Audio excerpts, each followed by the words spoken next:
Vazni bor odam sog'lom holatda vaznini tushirib bo'lishi kerak. Tushirib bo'lganingizdan keyingina siz chiroyli figurani yasaysiz, toshlar ko'tarasiz. Baribir og'ir toshlargina sizni muskulingizni o'stirib beradi. Og'ir toshlarsiz muskulingizni o'stira olmaysiz. Prosta raqslar, arabskiy tanslar, ayollardagi bu narsalar muskulini o'stira olmaydi. Muskul o'stirish uchun og'ir toshlar bilan ko'tarib ishlash kerak. Qaysi figurani yasamoqchi bo'lsa ham toshlar o'zini kerakli mashqlari bilangina chiroyli figura yasaladi. Yuzim ozg'in qolsin, buyog'im massa olsin desangiz ham shunday.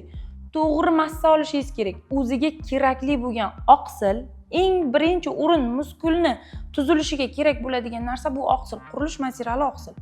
Oqsilli ozuqalar yoki o'zini o'sha proteinli mahsulotlari bilan qo'shimcha dabavkalarga yokida plyusiga qo'shamiz. Kletchatkalar, sabzavotlar, vitaminlar, minerallar tanamizga qanchalik to'g'ri yo'naltirilgan mahsulotlarni bersak, qurilish materiallarini bersak, tanangiz shunaqa chiroyli quriladi.